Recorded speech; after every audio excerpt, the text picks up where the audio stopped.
Hola, ¿qué tal? Bienvenidos al quinto episodio en este espacio que se llama Emprendedores Tech del Desierto, una iniciativa de Noro Community Radio, donde nos juntamos a hablar temas interesantes acerca del emprendimiento tecnológico y específicamente en el noroeste del país, en Hermosillo, donde nos encontramos. Este es nuestro quinto episodio y vamos a hablar un poco temas alrededor de el capital para construir estos emprendimientos tecnológicos o ventures, ya que está un negocio un poco maduro. ¿Cómo le hace para conseguir capital? ¿Cuáles son las opciones que tiene?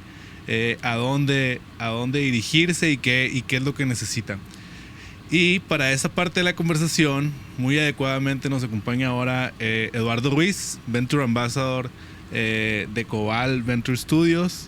Un puesto bastante interesante en nombre. Qué bueno que nos acompañas. Tengo muchas preguntas. Bienvenido. Gracias, Eduardo Arbizu. Eduardo Arbizu, perdón, desde que... No, todo bien. Desde que Claudia me lo pasó así, Eduardo Arbizu, le contesté 2 veces, Eduardo Ruiz. Pero Eduardo Arbizu, discúlpame. No hay ningún problema, solamente para cualquier cosa, para aclararlo a la gente que nos está escuchando. La verdad es que es un gusto estar aquí participando con Noro Community Radio y este proyecto tan padre que tienen, que creo que es de mucho interés, pero sobre todo beneficio para el ecosistema y más bien el desarrollo del ecosistema aquí del Noro. Está bien padre la iniciativa, la verdad. Está chila las verticales que trae el Noro Community Radio. A mí me invitaron en el primer capítulo de emprendimiento tecnológico y hablamos un poco de la historia del ecosistema. En el segundo capítulo discutimos un poco más conceptos filosóficos de emprendimiento tecnológico y en los últimos 2 hablamos de los problemas locales. Vino Ernesto Urbina de Hermosillo ¿Cómo vamos? Y un poco de los problemas de la industria local. Y en el anterior vino Carlos Briceño, un ejecutivo local también, y nos habla de qué evalúan los corporativos antes de adoptar tecnologías, ¿no? Entonces, queremos cerrar este círculo con un par de conversaciones acerca de el último paso. Bueno, no es el último paso porque esto es un ciclo de vida, ¿no? Pero el paso de conseguir capital. Muchas veces la raza tiende a creer que esto de emprendimiento tecnológico siempre va a terminar en una especie de Shark Tank, presentando y haciendo tu pitch de elevador. Como que creo que hay esa noción de que es el único camino, ¿no? ¿Cómo puedes compartir ahí al respecto? Híjole, pues digo, obviamente la parte del capital es muy importante. O sea, todo tipo de empresas ocupas capital para funcionar. Sin embargo, el de dónde proviene pues puede ser muy variable. Antes que nada, me gustaría también aclarar que ahorita yo vengo más bien a nombre de Eduardo Arbizu, con gusto. Me encantó cuando me invitaron me gustaría platicarles mi punto de vista desde mi perspectiva. Obviamente participo en Collab Ventures, más bien, pero ahorita las perspectivas me gustaría así como que hablar así abiertamente y demás. Por eso quiero aclarar que me gustaría compartir todo esto a nombre de Eduardo Arbizu. Claro.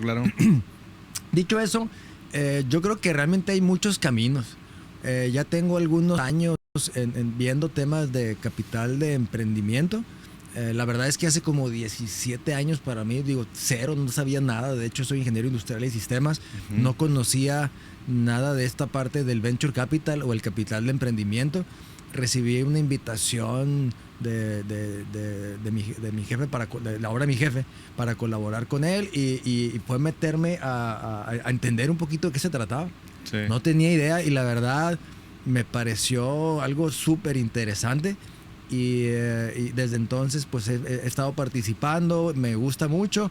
Por eso te digo más bien lo que me ha tocado, bueno, regresando a tu pregunta, de lo que me ha tocado ver, que no hay un solo camino. O sea, me ha tocado ver obviamente gente que consigue capital a través de amigos. Hay gente que consigue capital a través de pues algún ángel inversionista. Y me ha tocado ver gente que pues ni modo hace lo que se le llama el bootstrapping y va viendo ahí con su trabajo del día a día y le mete un poquito de dinero y de repente le cae un cliente. Entonces la verdad es que para mí hay muchos caminos, sobre todo aquí en México. Voy a hablar más en México, en Latinoamérica. Creo que en Estados Unidos como que sí ya está bastante más desarrollado. Sí es diferente, también todos los caminos existen, pero para México en específico creo que hay muchas maneras de llegar. Justo, me gustó que dijeras todas esas opciones, ¿no? De de Friends and Family, dónde buscar el dinero o el capital, ¿no? Y la verdad es que, pues, como dices, hay muchas maneras, no hay un camino que sea el único camino, es cómo te quieres ir tú, ¿no? Y todos tienen sus ventajas y desventajas. Qué padre poder pedirle a tus papás que te presten dinero, estar en esa posición y que pues haya menos problemas si no se lo devuelves o no, pero si no estás en esa capacidad, empiezas a pensar afuera de la caja, ¿no? Y de todo depende de qué estás dispuesto a dar, pues, ¿no? El capital de riesgo, por ejemplo, viene pues a cambio de un porcentaje de tu empresa o tienes que dar acciones. Inversionistas ángeles también tienes que dar ahí propiedad de la empresa. Muchas veces pueden venir en forma de préstamos. A mí me ha tocado ahí un par de diferentes maneras de llegar a ese punto de capitalizarse. El punto es que siempre es diferente para cada quien. ¿Nos puedes hablar un poco por qué alguien, desde del lado del capital de riesgo, por qué alguien buscaría capital de riesgo o ustedes, qué es lo que ves o buscas en una empresa para decidir si está lista para recibir capital de riesgo o no? Bueno, cuando hablamos es importante esta parte que comentas, porque nuevamente de mi perspectiva, ¿no? Cuando una empresa va iniciando, le va a tocar buscar capital de diferentes fuentes. O sea, es bien complicado que una empresa diga, tengo esta idea y de repente me fundió una firma o un grupo que tenga capital dedicado para temas de emprendimiento. Entonces, yo creo que los founders deberían de estar desde el principio mentalizarse que lo más probable, yo creo que en el 98% de los casos, van a tener que accesar a diferentes fuentes de financiamiento.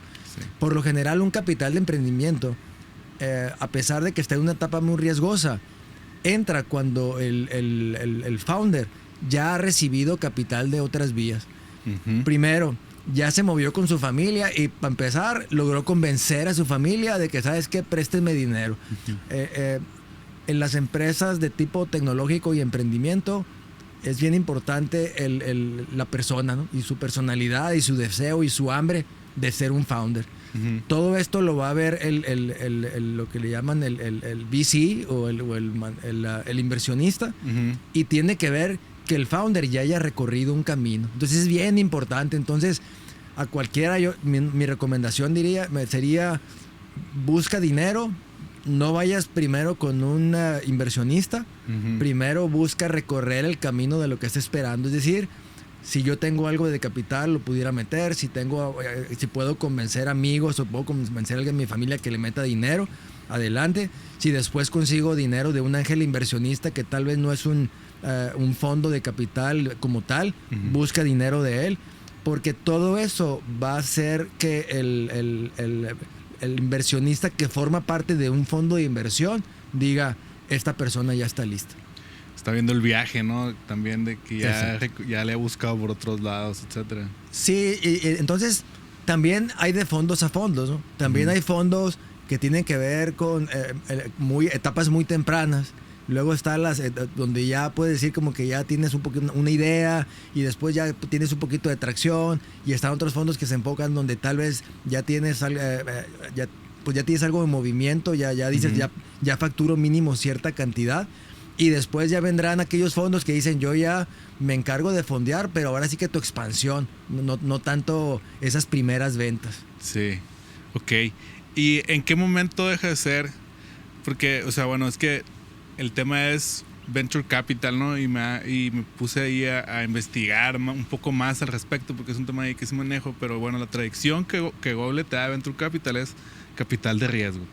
Y Venture la traducción es una empresa, pero la traducción literal es capital de riesgo. Qué raro, ¿no? O sea, no está, sería capital para una empresa, pero ahí dice capital de riesgo. ¿En dónde deja de ser capital de riesgo y es una inversión, ¿sabes? Sin este riesgo asociado o qué onda? Pues ahí yo creo que tocas un muy buen punto, porque si vemos como un venture es como empezar un viaje, ¿no? O sea, estoy haciendo este viaje, tal vez voy hacia lo desconocido, pero también cuando empezaba y escuchaba que el tema era capital de riesgo, yo decía, híjole, desde ahí estamos mal, porque digo, en Estados Unidos como que era que ya están más avanzados, pues hoy en venture, ok, no estás hablando tanto de risk, es un emprendimiento, un acompañamiento, entonces una aventura, casi, entonces, y lo entienden, entonces participan. Pero entonces ahora que ir con los inversionistas, con la gente que pudiera tener capital en México, que no, donde todavía apenas está en sus inicios, desde mi punto de vista, todo el desarrollo de esta industria, les dices capital de riesgo y pues obviamente que hay un temor. O sea, si de por sí la pensaban y le dices capital de riesgo y dices, oye, no estoy tan seguro. Sí. Entonces, fue una de las preguntas que me hacía. Yo igual acostumbro a decirle capital de emprendimiento. Sí. Saco la vuelta a utilizar la palabra capital de riesgo. Pero pues hay veces que tienes que usar el término para que te puedan entender en el contexto. Pero la verdad es que yo creo que es algo que debería ser cambiado. Debería de utilizarse el término de capital de emprendimiento como norma. ¿Hay alguna diferencia con otro de los términos que escuchamos? Es capital semilla, seed capital. ¿Hay alguna diferencia entre capital semilla y capital de riesgo? Es lo mismo, se refiere a lo mismo, según yo, ¿no? Es que el capital de riesgo, nuevamente, ¿no? O capital de riesgo, o capital de emprendimiento, o venture capital, que le llaman. La verdad, nuevamente, tienes un rango mucho más amplio de inversión. Obviamente está el capital semilla y dentro de esos temas puede ser muy subjetivo, ¿no? También es como la persona lo perciba o el inversionista lo perciba. Pero capital semilla estamos hablando que es de las primeras inversiones que recibe la empresa. Sí. Entonces, en esas primeras inversiones, obviamente estamos hablando de un capital de emprendimiento o venture capital, y habrá una empresa que ya es mucha más madura, que puede tener una facturación de 1, 2, 3 millones de dólares al año, 10 millones de dólares al año, y va a recibir de todos modos venture capital o capital de emprendimiento, porque todavía no es una empresa consolidada. Sí. Entonces, realmente es capital semilla, es capital de emprendimiento, pero capital de emprendimiento abarca un rango mucho más amplio que solamente capital semilla. Ya, el de riesgo busca escalamiento, ¿no? O sea, quiere escalar el crecimiento, que sea escalable. Sí, bueno, el capital de emprendimiento podemos decirlo que tiene muchas etapas. O sea, aplica en muchas etapas. Una puede ser capital presemilla, donde dices, ¿sabes qué? O sea, apenas tengo la idea y le estoy dando forma a la idea. Después viene el semilla, donde dices, bueno, ya estoy empezando a construir mis primeros prototipos. Después puedes decir, ¿sabes qué? Es que ocupo un dinero para un early revenue, una serie A, donde yo ya puedo decir, ¿sabes qué? Ya facturo una cierta cantidad, etcétera. Sí. Entonces, nuevamente, capital de emprendimiento aplica para diferentes etapas, y capital semilla es para específicamente una de esas etapas. Y te digo, es objetivo, porque obviamente podemos hablar de capital semilla tanto en Estados Unidos como en México como en Europa, y en cada uno de esos ecosistemas los montos que se considerarían un capital semilla pueden ser muy diferentes. Sí, también, definitivamente. Sí, entonces ahí ocupas decir, ok, capital semilla, ¿en dónde estás? Ah, en México. Ah, ok. Oye, capital semilla en Estados Unidos. Ah, ok, como que ya te da una perspectiva. Y aparte, para agregarle un poquito de complejidad, también es dependiendo de qué época en la que te encuentres, ¿no? Hace un par de años las valuaciones, alcanzaron unos niveles de locura, o sea, muy altas valuaciones. Prácticamente los fondos llegaban y se peleaban por los founders. El founder le decía, mi valuación es X, pudiera ser 10 veces más de lo que debería haber sido, pero con esa euforia los founders recibían ese tipo de capital. Entonces, por eso también depende de la época en la que nos encontremos. Sí. Después de esa época vino una especie de rebalanceamiento, donde se dijeron, espérate, esas evaluaciones están muy altas, están muy locas, no hace sentido para el inversionista, y ahí pues se ajustaron, ¿no? Tendieron esas cantidades a decrecer mucho. ¿Y ahorita cómo ves que está el mercado, por así decirlo, de Venture Capital? Pues cuando te hablaba de las valuaciones muy locas, se hablaba de que era un founder-friendly market, es decir, un mercado amigable para el fundador. ¿Por qué? Porque él pedía dinero y le llovía. Sí. Le llovían opciones y demás. Y ahorita estamos hablando que es un investor market. ¿Por qué? Porque el capital sí está mucho más limitado. ¿Qué fue lo que pasó? Un par de cosas. nuevamente hablamos de esas evaluaciones muy elevadas. Obviamente muchas empresas entraron con esas evaluaciones muy elevadas. Pero cuando viene la corrección, pues esas evaluaciones se tienen que ajustar. ¿Qué es lo que pasó? Pues las evaluaciones, si originalmente tú levantaste a una evaluación de tu empresa, por decir un ejemplo, a $10 millones, un par de años después quieres salir a levantar dinero y entonces ahora el mercado está dispuesto a pagarte una evaluación tal vez de 2, 3, 5. Uh-huh. ¿Quién perdió dinero? El inversionista. Y entonces obviamente el inversionista dice, ahora tengo que tener más cuidado, y entonces piensan más a qué empresa le van a meter, y entonces como la piensan más, empieza a haber una restricción de capital, hay menos capital, y entonces ahora se vuelve al revés. El founder dice, yo te quiero capital y te voy a poner esta evaluación, o dame tanto por ciento de tu empresa. Y entonces ahora se voltean los papeles. Sí. El founder dice, sí, acepto, porque no tiene muchas opciones. Entonces, desde mi perspectiva, ahorita estamos más en un investor friendly market, donde las valuaciones han bajado, en parte también porque el capital, ahorita hay una euforia por las empresas de inteligencia artificial. Sí, también, ¿no? Por considerarlas un poquito más seguras, los inversionistas están metiendo su dinero ahí. Sobre todo, esto sucede más en etapas ya más tardías o de crecimiento. Sí. Ok, y qué interesante esos cambios en los mercados, porque también puedo ver cómo uno es resultado del otro, ¿no? Ese movimiento, y se ajustan solos en el mercado, etcétera, para llegar a ser otra vez investor friendly. Quiero volver un poquito al tema que dijiste, que mencionaste en capital de riesgo, porque sí lo pensé cuando estaba buscando esto, Venture Capital. Si en la región no está tan maduro el ecosistema de inversionistas, es decir, el capital tradicional de Sonora, que son en industrias tradicionales, ¿no? Llámese minería o manufactura, lo que sea, todavía no está evolucionando apenas a voltear a esta opción, ¿no? De usar mi capital para capital de riesgo. Si apenas estás madurando y llega alguien con la opción y te dice, oye, esta opción es capital de riesgo, ¿le vas a sacar la vuelta? Pues no, apenas estás buscando qué hacer con tu dinero bueno, pues capital de riesgo quizá todavía no, y creo que crea más aversión, incluso también del lado del inversionista, por lo menos del que no es un inversionista maduro, como en un ecosistema que apenas está creciendo, ¿sí, no? Claro, y aquí te puedo platicar un poquito de lo que me tocó vivir y de cómo he visto que ha evolucionado. En México en general, digo, esto poco a poco va cambiando, pero en México en general, creo que los inversionistas son más tradicionales. Uh-huh. Es decir, quiero poder ver cosas, ¿no? O sea, quiero poder ver cosas, quiero que me des un estado de resultados, quiero ver cómo van y muchas veces una empresa que está en crecimiento, que es una empresa tipo startup, todavía no tiene ese tipo de indicadores, ¿no? Uh-huh. Entonces dice el inversionista tradicional, espérate, o sea, pues si no tengo que ver y no puedo comprobar lo que ganas y no puedo comprobar tus clientes, ¿cómo voy a invertir? La otra es, oye, ¿y en qué voy a invertir? ¿Dónde están los edificios? ¿Dónde están las oficinas? ¿Dónde están los activos? No, espérate, esto es una plataforma, es una idea, uh-huh. Voy a desarrollar esto. Entonces el otro, híjole, pues ¿cómo, no? O sea, me pides en algo que ni sé cómo vas, me dices que es una idea, te pregunto por activos si no existen, me dices que es una plataforma tecnológica y que vive en la nube. Sí. Entonces es también un tema de cambio cultural y generacional.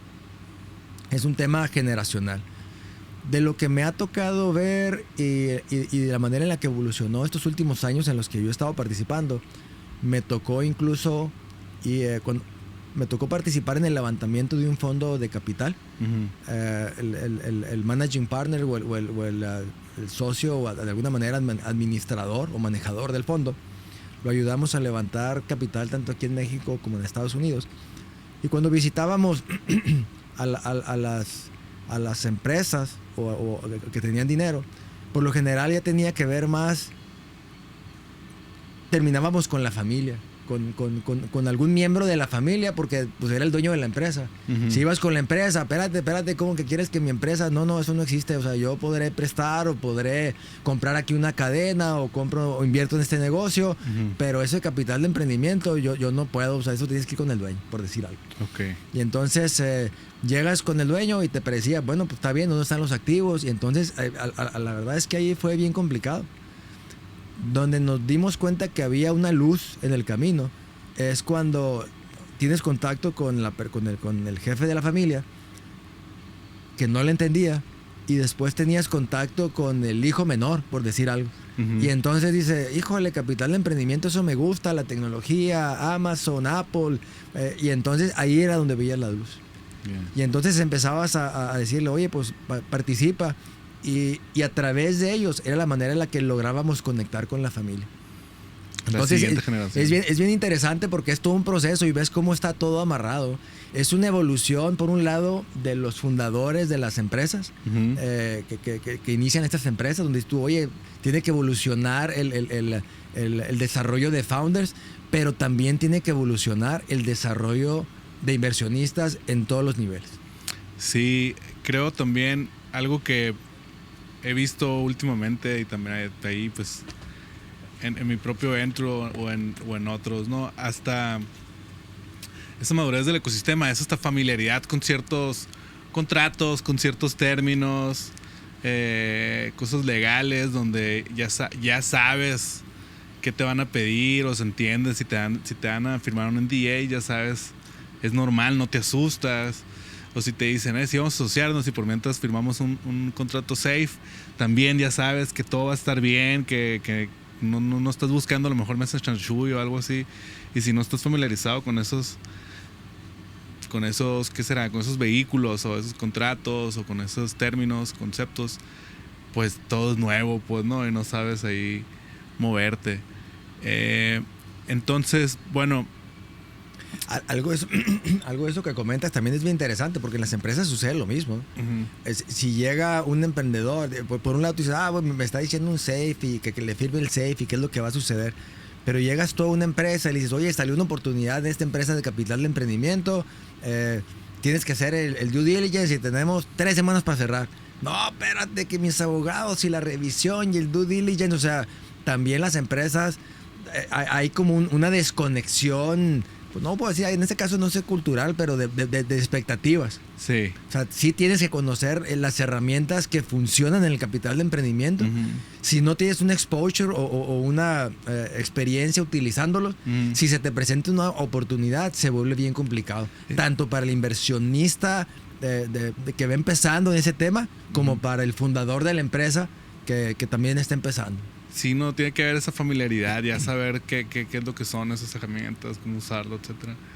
Y se me hace también, por lo menos en el lado legal también, es bien enredoso y pues saber cómo funcionan esos artefactos te ahorra mucho que nos lleva a otro mucho punto. O sea, si te fijas, aquí estamos empezando a hablar de ecosistema, donde están muchas partes. Dices, bueno, está el fundador de la empresa, uh-huh. está el inversionista, pero por otro lado, los prestadores de servicio, ¿no? Puedes llegar con un abogado y te dice, espérate, ¿qué onda? ¿Qué es un safe? Uh-huh. ¿Qué es una nota? Espérate, ¿cómo la manejas? ¿Cómo la aplico? Entonces, tienes que trabajar desde encontrar o ayudar a desarrollar un equipo legal o gente especializada en este tipo de contratos que le entienda capital de emprendimiento. Entonces, hasta eso tenemos que trabajar en un ecosistema de que se desarrollan, de que existan y de que estén disponibles. Sí, bueno, y un tema o un concepto al que hemos llegado en varias conversaciones de esto, en específico en la de Hermosillo, cómo vamos, donde llegan a unas conclusiones de que cosas que nos hacen falta para promover el emprendimiento, y era pues ciertas inversiones en servicios y otras cosas, ¿no? Y ahí salió la pregunta, ¿qué es primero, el huevo o la gallina? O sea, tienes que invertir en esos servicios para atraer emprendedores, o el que hay emprendedores te trae la capacidad de invertir en esos servicios. Entonces, en el tema de fondos de inversión, ¿qué es primero? ¿Necesitamos emprendedores más sofisticados o necesitamos que salgan los fondos de capital, que nos digan qué necesitan ellos para nosotros volvernos más emprendedores más sofisticados? Esa pregunta realmente es bien complicada y te voy a decir cuál es el approach que hemos tenido desde la organización. Sí. Una de la visión es cómo podemos apoyar al desarrollo del ecosistema de innovación, de tecnología y emprendimiento en el noroeste. Uh-huh. Y entonces veíamos precisamente, si es primero el huevo o la gallina, ¿cómo le hacemos? Hay muchas cosas en las que tenemos que trabajar. Entonces dijimos, ¿por qué no buscamos conectar con otros ecosistemas para buscar acelerar en lo que podamos y cuando menos traer información, know-how o conocimiento que podamos aprovechar? ¿Cuáles fueron algunas de las cosas que hicimos? En su momento buscamos conectar, ayudarle a contratar a empresas de algunos portafolios de inversión en Estados Unidos para que contrataran talento en Hermosillo. Uh-huh. ¿Qué era lo que buscábamos? Queremos que talento de aquí de Hermosillo trabaje en empresas tipo startup en Estados Unidos o en algún otro ecosistema para que le toque vivir qué sucede dentro de una startup. Uh-huh. Yo me imagino, digo, yo no soy founder aquí de Hermosillo, pero me imagino lo difícil que es. Ok, quiero emprender, ¿qué hago? ¿Cómo le hago? ¿Cuál es la plataforma que debo de utilizar? Entonces, hay toda una serie de retos. Obviamente que aquí en Hermosillo sé que hay gente que solita se conectó y buscó trabajo en Estados Unidos, o que se decidió ir para allá, o que por alguna razón consiguió un contrato y trabajar para otra empresa, y creo que de ahí podemos generar mucho conocimiento. Entonces, por un lado, buscamos conectar y la visión es que estas personas les toque vivir ese cambio del startup y que vaya evolucionando en el tiempo en ese crecimiento exponencial típico de una startup de Estados Unidos. Y que al cabo de 5 años, 6 años, esa persona que trabajaba en una empresa se salga y diga, ok, ya veo que está bien fácil, o sea, yo no sabía, pero cuando te toca experimentarlo, como que todo se vuelve más fácil, ¿no? Algo que no sabías, que pensaba que era muy difícil, de repente te das cuenta de que tú lo puedes hacer estés donde estés. Uh-huh. Entonces, esa es la visión que tenemos. Entonces, por una parte, creo que es importante desarrollar a lo que viene siendo los founders. En el tema del capital de emprendimiento, creo que es algo similar. ¿Qué es lo que estamos haciendo ahorita, por ejemplo? Estamos buscando incentivar y tener pláticas con gente que tiene capital, uh-huh, en diferentes niveles, no importa, para ver si tienen interés en todo lo que es el capital de emprendimiento y ayudarlos en su desarrollo. Por ejemplo, ahorita estamos en pláticas con una se llama Angel Hub y estamos buscando una se llama Golden Seeds en Estados Unidos. Okay. Y estamos buscando organizaciones que agrupen a ángeles inversionistas. Obviamente, a final de cuentas quieres traerte también fondos de inversión, pero uh-huh, hace rato platicábamos como que de los pasos, ¿no? La familia, pues ese sí te toca a ti. Sí. Pero esa parte de ángeles inversionistas es cómo ayudamos a que se desarrollen. Y no hay que inventar el hilo negro.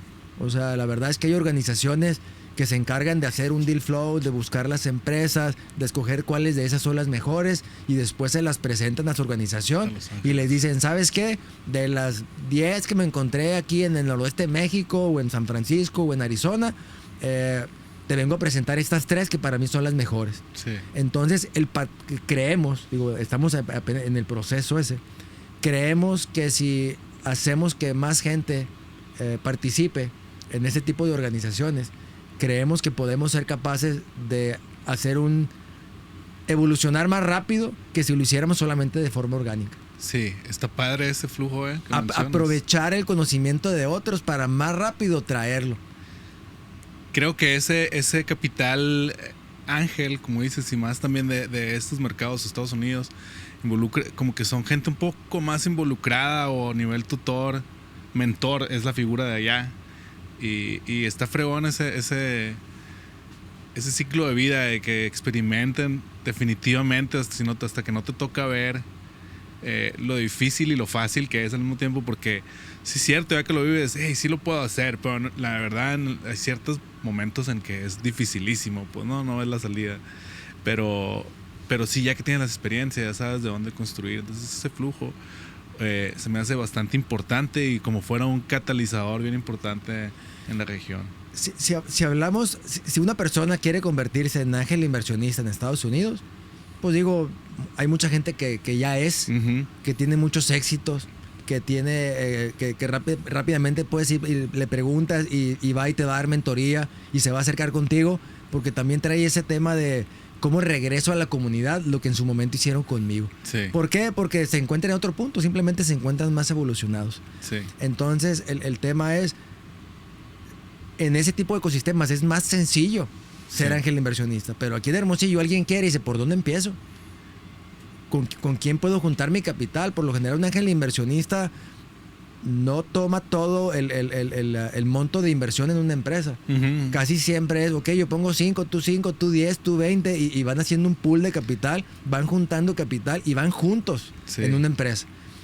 Parte de algo yo creo que puede suceder aquí es que dice alguien, no, yo quiero participar y entonces como no hay nadie, voy yo solo y entonces todo el trabajo recae conmigo, no hay varias cabezas pensando en cómo ayudo a esa empresa y entonces disminuye la probabilidad de éxito. Exactamente. Sí me ha tocado en Phoenix y en otras ciudades de Estados Unidos, esos grupos de ángeles inversionistas los comparo con gente yendo al pádel. Para ellos era como una comunidad social, quiero juntarme con gente like-minded y entre todos evaluar empresas y les gustaba hacerlo, pues, ¿no? Y aparte, como dices, la responsabilidad o esa aportación no es tan grande a nivel individual, ¿no? Y yo sí veo como algo así podría triunfar aquí, ¿sabes? O sea, no es como un club anual de ángeles inversionistas, te juntas, hablas de temas y una vez al mes se evalúan ciertas empresas. Claro. Y le pones una cantidad, me voy a decir una cantidad, $500,000. Para mucha gente es mucho dinero y lo comprendo, pero en este mundo no es tanto y he usado esta analogía o esta metáfora en otros episodios. Al empresario local, no te compres el carro del año al fin de año, el que nomás es ahí para bajarle los impuestos. Úsalo y mételo en algo así, inviértele a alguien $200,000, $300,000 y vas a ver qué diferencia hace para esa persona que está empezando, pues, ¿no? Y vas a poder apoyar a alguien a crecer y escalar y que ojalá te devuelva tu dinero muchas veces, ¿no? Sí, estoy de acuerdo contigo, pero también si te pones del lado del inversionista, pues se complica, ¿no? Sí, porque obviamente pues, oye, pues me lo gané y este trabajo duro y híjole, entonces se vuelve complicado. Por eso tenemos que ayudarles al que quiere ser inversionista. ¿Cómo podemos pensar entre todos para hacer algo que mejore las probabilidades de que ese inversionista le vaya bien? Nuevamente me regreso ahorita hablamos de tema de capital de emprendimiento. Entonces, cuando alguien ya tiene un portafolio de inversión, alguien que tiene mucho capital, dice, bueno, esto lo meto al banco, esto lo voy a meter en acciones de tales empresas que están más o menos seguras, y entonces va diversificando su riesgo. Y el capital de emprendimiento, por lo general, pues es una parte de su dinero. O sea, no todo lo mete a capital de emprendimiento. O sea, esa parte también es importante entenderla. Si es alguien que toda su vida ha estado en capital de emprendimiento y de hecho es un founder, que su dinero viene de ahí, entonces, digo, tal vez la gran mayoría lo meta a trabajar o lo meta a invertir en capital de emprendimiento. Sí. Sin embargo, convencer a alguien de que, ¿sabes qué? Mete todo tu dinero en capital de emprendimiento, yo creo que hay que empezar por partes, ¿no? ¿Sabes qué? ¿Cómo le hacemos para que, bueno, si tienes la cantidad que quieras, $100,000, métele $100,000 de esta manera y veamos que le vaya bien? Nadie está peleado con su dinero y si a alguien le va bien va a decir, pues quiero más. Sí, claro, ¿no? Oye, espérate, le metí 100, ahora ¿cómo le hago para meterle 150? Y lo puede hacer solo. Pero aquí lo que hemos visto y la manera en lo que lo vemos es cómo hacemos para ir en equipo. Por eso, si alguien aquí está escuchando, más bien por el tema de empresa, pero dice, oye, pues mira, yo soy founder, tengo empresa, sí es cierto, quiero regresar, quiero ayudar a otros, ¿cómo le puedo hacer? Digo, comuníquense aquí con la gente de Noro Community Radio, pasen sus datos y vayamos haciendo un grupo de gente que le interesa apoyar a otros emprendedores. sobre todo si a ti te ha ido bien con una empresa. Dale, esa es una muy buena idea y me propongo este espacio aquí también, es que se comuniquen, comenten a través de este video o de las redes. Ahí el buen Toro nos va a pasar los contactos y empezar una comunidad ahí, ¿sabes? De gente interesada que tiene ahí, que puede tener un dinerito para empezar una empresa, ¿no? Está padre. Sí, y nuevamente te digo, tenemos ahí algunas ideas de cosas que queremos accionar. De hecho, nosotros estamos buscando enrolarnos en unas organizaciones más que para invertir, para aprender y poder pasar el conocimiento en foros como este. ¿Cómo le hacemos para entrar y decir, mira, esto jala? Entonces, y a la gente que esté interesada, vemos la manera, mira, pues aquí están estas 3 opciones, ¿cuál te interesa? Y sobre todo ayudarlos a que se desarrollen. Perfecto, que bien, excelente. Yo lo que quiero hacer es prestar, ya que sentamos las bases en esta primera temporada también, prestar el espacio para platicar ya ahora sí con emprendedores que compartan su experiencia, qué le pasó, qué le sirvió a ellos y qué no. Y entonces, para eso quería volver un poco a un mensaje, o no un mensaje, pero el emprendedor que nos escucha, como dijiste ahorita, que ya tiene su negocio y oye, a lo mejor tuve una idea, y que esto hay mucho, ¿no? Tuve una idea y le vendí un prototipo a alguien y pues parece que sí me pagó el primer cliente y a lo mejor cierro otro, pero creo que ya necesito contratar, entonces me hace falta dinero.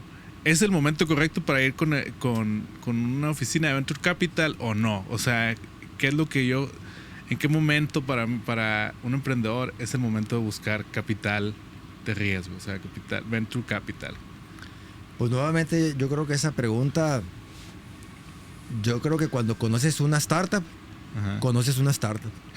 O sea, no hay manera que puedas decir, conozco una startup y todas las startups son así, de esta manera. ¿Por qué? Además de que el modelo es diferente, la situación en la que se encuentra es diferente, una pieza bien importante es el founder es diferente. Entonces yo creo que no hay empresas iguales. Yo creo que cada empresa le tocará decidir cuándo se acerca a capital de emprendimiento, pero sí yo veo muy complicado que un founder quiera acceder a un fondo de inversión si antes no pasó mínimo por un ángel inversionista. Y el ángel inversionista pues no va a entrar a menos que el founder demuestre, bueno, si ya hizo tal vez un prototipo y lo vendió, todo eso lo va a ver, ¿no? O sea, el ángel inversionista se va a fijar mucho en el caminito. Pero para que un fondo entre sin que haya un ángel inversionista antes, no digo que es imposible, pero se vuelve más complicado. ¿Y este ángel inversionista es una persona o una figura con entrenamiento, o es conseguí que mi amigo me metiera dinero? Ese es un tema. Obviamente puedes decir que el ángel inversionista fue mi amigo. Sin embargo, también habrá que ver qué tipo de ángel inversionista, porque hay de ángel inversionista a ángel inversionista. Sí. Es decir, tú vas aquí en Hermosillo, puedo tener yo una empresa, una startup, y digo, voy a buscar a alguien que sea ángel inversionista y que me invierta. Y entonces va con esa persona que dice, bueno, yo tengo el dinero, te lo voy a poner. Pero no entiende lo que es un SAFE, no entiende lo que son los documentos que se necesitan, no entiende lo que debe de buscar en un founder, no entiende la manera en la que puede ayudar y conectar al founder, ¿no? Entonces, veamos, ese es un caso.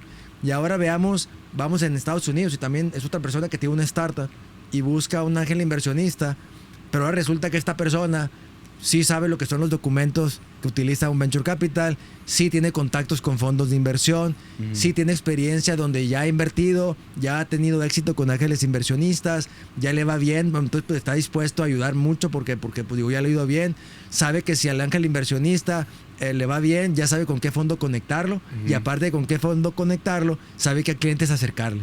Entonces, estamos en igualdad de condiciones. Sí, entonces ambos pueden ser ángeles inversionistas, sí. pero son cosas muy diferentes. Sí, y entonces tenemos que ayudar a desarrollarlas. Definitivamente. Sí veo las diferentes, obviamente. Entonces ahora del lado de el Venture Studio, ya hablamos también que no todos son iguales, cada quien ahí como que busca a lo mejor en diferentes etapas o algo, y que también mencionaste que se fijan mucho en el founder. Dejando de lado al founder, ahorita volvemos a eso, pero como ¿cuál es la evaluación técnica que ustedes hacen de una empresa, ¿no? Que se fijan en ciertas métricas en específico, del lado del negocio, ¿qué es lo que le interesa a un venture capital? Venture Capital, nuevamente, es que también tenemos que ver en la etapa a la que te concentres. Obviamente, entre más desarrollada, más madura la etapa, obviamente te van a pedir más métricas. Uh-huh. Pero, pues digo, tienen que ver si tienes el producto, un producto viable. Tienen que ver si el founder es su primera empresa. Si el founder ya trabajó en otra empresa. Uh-huh. Entonces, digo, ¿sí me explico? O sea, a pesar de que regresamos, no todo es la personalidad del founder, es qué experiencia tuvo el founder.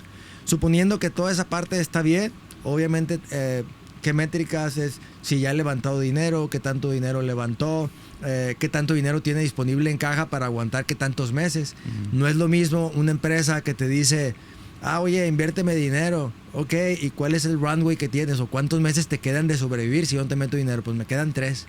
A que alguien te diga, oye, ok, ¿cómo vas? No, pues me va bien. Ok, ¿cuántos meses te quedan para sobrevivir? No, pues tengo 18 meses.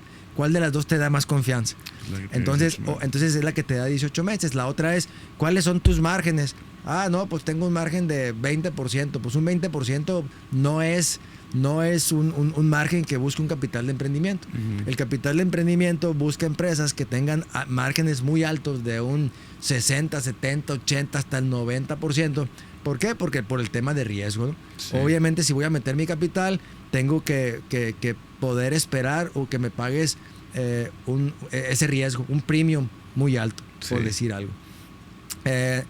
Realmente son muchas las cosas que se consideran, pero bueno, entonces hablamos ahorita del runway, hablamos también de las ventas que tengo, del pipeline que tengo, cuántas, ya sea cartas de intención, a quién le vendes, tengo que entender tu modelo de negocios. Uh-huh.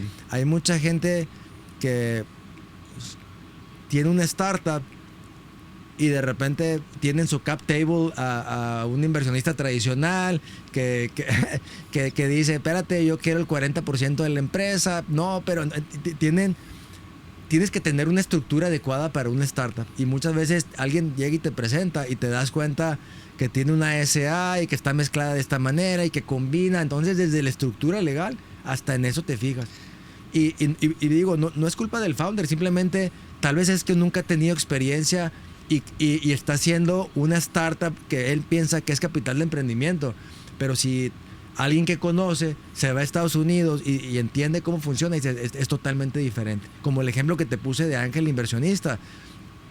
También puede ser una situación muy diferente de la empresa constituida en México contra una empresa constituida en Estados Unidos. Digo, alguien que le entiende puede estar en México y obviamente va a seguir las reglas, ¿no? de cómo debe estar constituida para recibir capital, cómo proteger al inversionista, etcétera. Sí.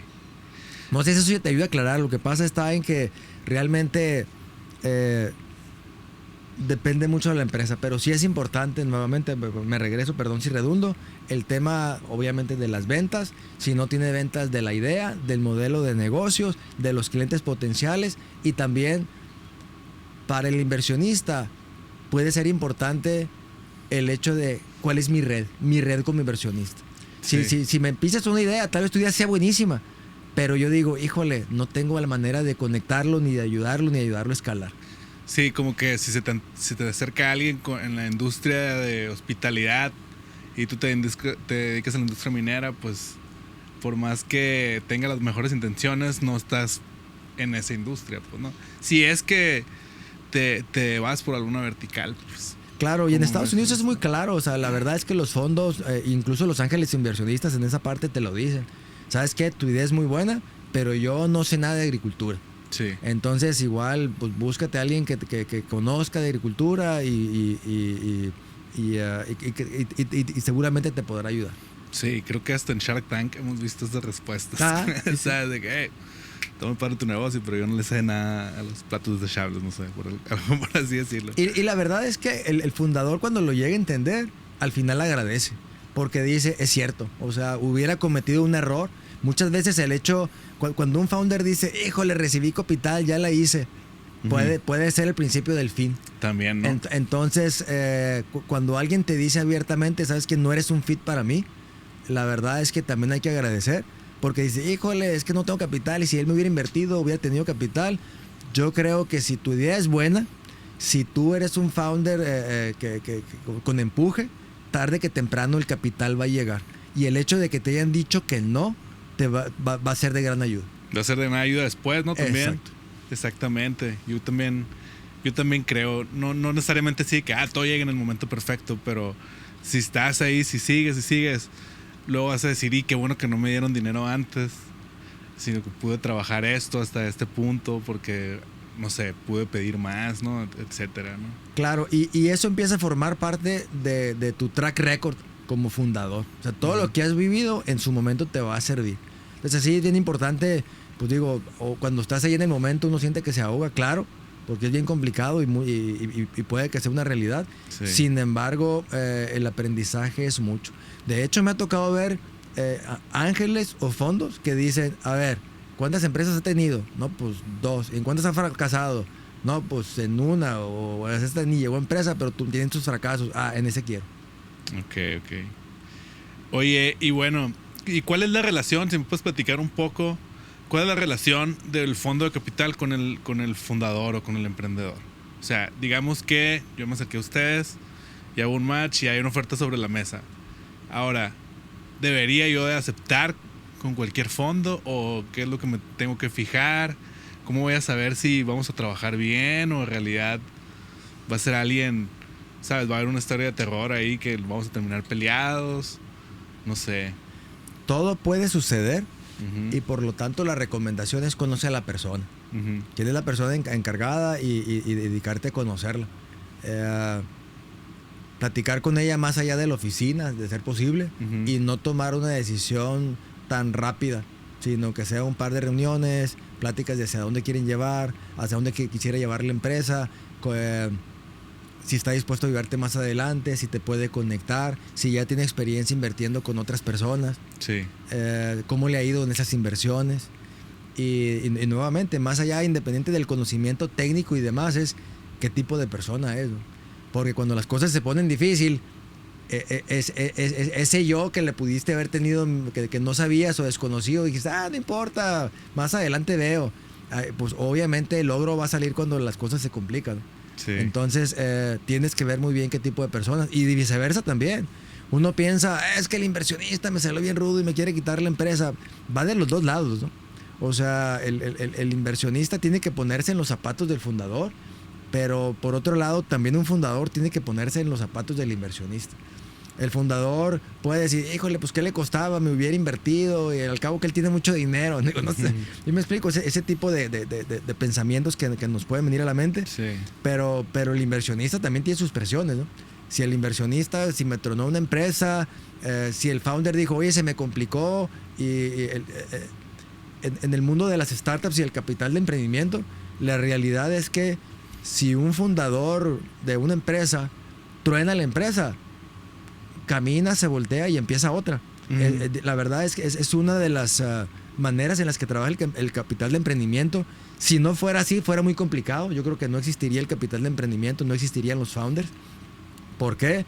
Porque, pues digo, las empresas truenan, es una realidad. Sí. Y estaría bien complicado que un founder se quede amarrado con una deuda impagable por años y años por una empresa que fracasó. Entonces, yo creo que eso es algo correcto. Qué bueno que el fundador pueda seguir caminando y empezar otra empresa. Uh-huh. Pero por otro lado, es bien complicado que dejes a un inversionista colgado.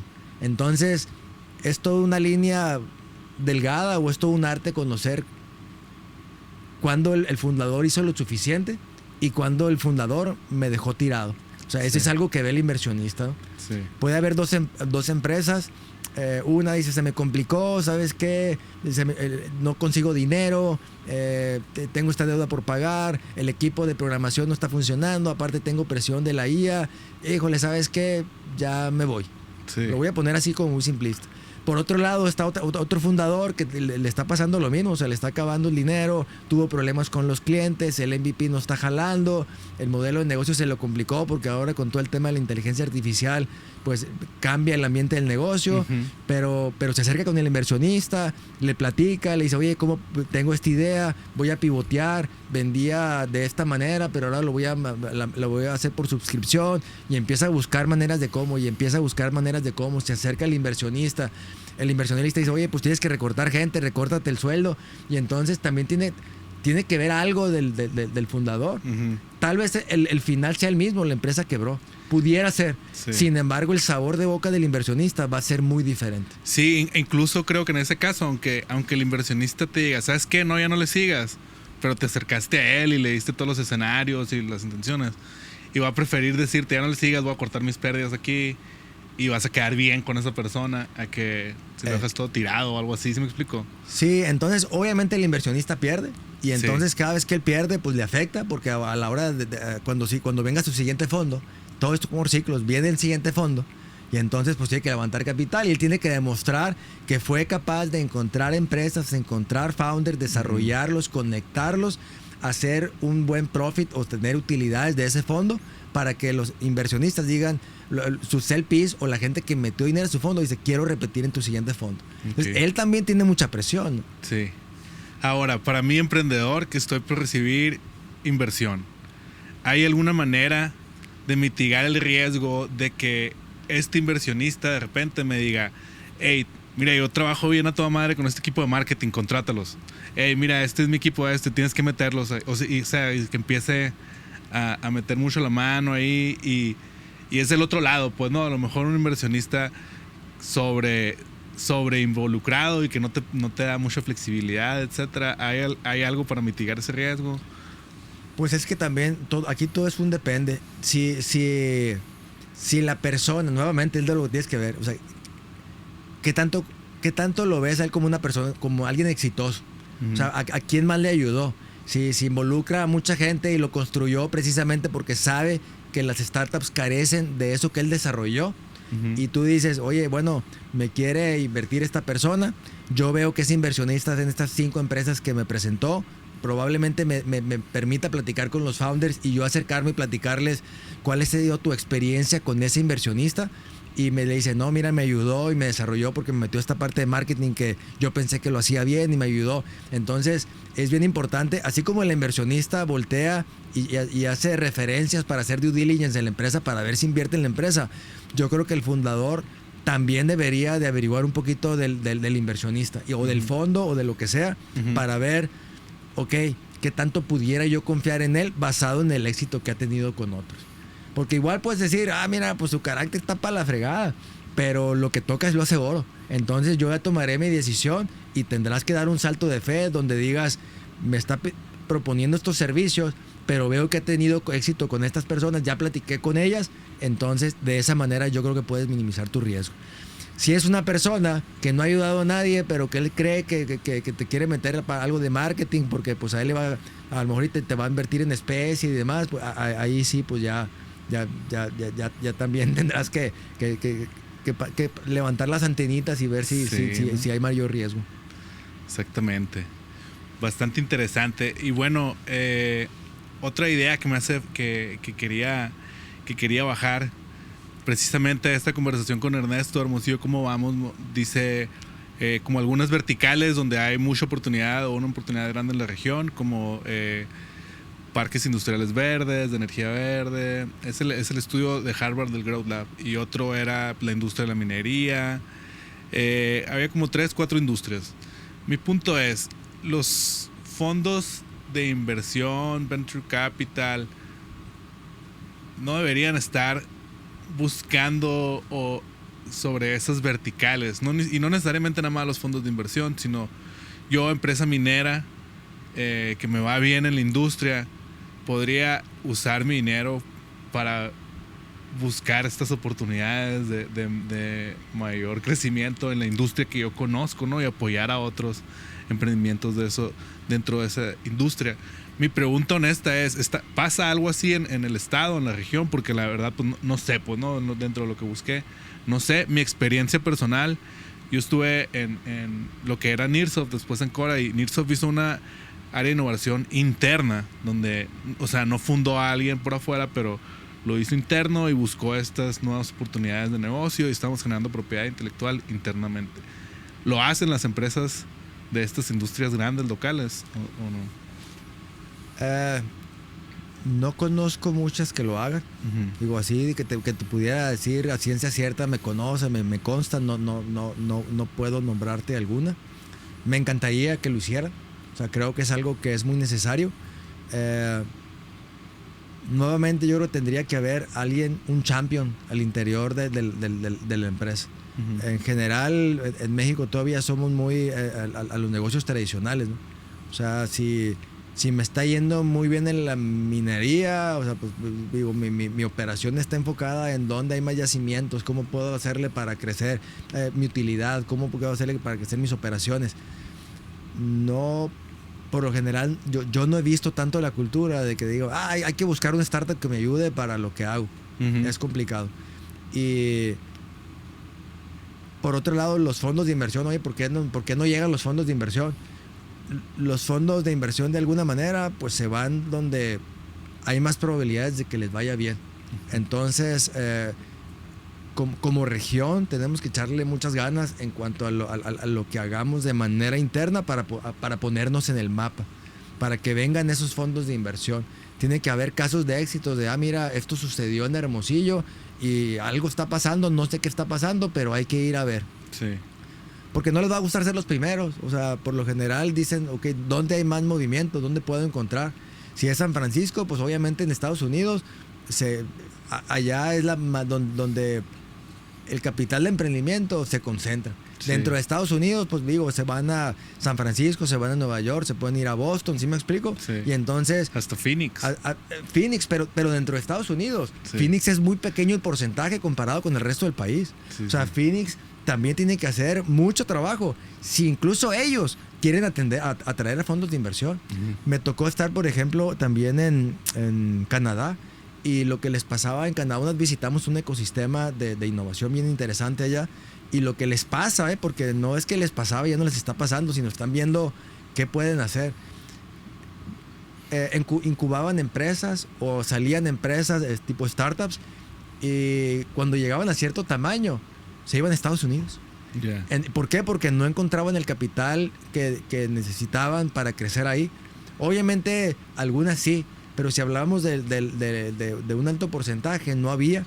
Entonces las grandes empresas que surgen, nombres que pudieran haber estado en Canadá y crecer en Canadá, pues se iban a San Francisco, se iban a Nueva York, se iban a algún lado donde estaban los fondos que podían financiarles esa siguiente etapa de crecimiento. Yeah. ¿No? Entonces, no es algo solamente de nosotros, en todos lados pasa. Ellos estaban tomando acciones de cómo podían hacer para retener a esas empresas en Canadá. Creo que lo mismo tendremos que hacer nosotros, sí, para desarrollar y retener empresas en Hermosillo. Si venimos a México, la verdad es que las empresas aquí locales muy probablemente tal vez migren a México o a Guadalajara o a Monterrey si se van por el tema de quiero escalar mi empresa de manera exponencial. Sí. Si es un emprendedor que dice, oye, me está empezando a ir bien, no quiero crecer como una startup, sino quiero que mi negocio siga yendo mejor y mejor. Creo que hay muchos casos de emprendedores así, a los que les va muy bien aquí en Hermosillo y que puede ser que se hayan tardado tiempo, pero siguen evolucionando. Bien, pues muy interesante la verdad el tema de capital y creo que aquí si nos dan otra hora nos quedamos hablando otra hora, pero ya quedan 2 minutos nada más.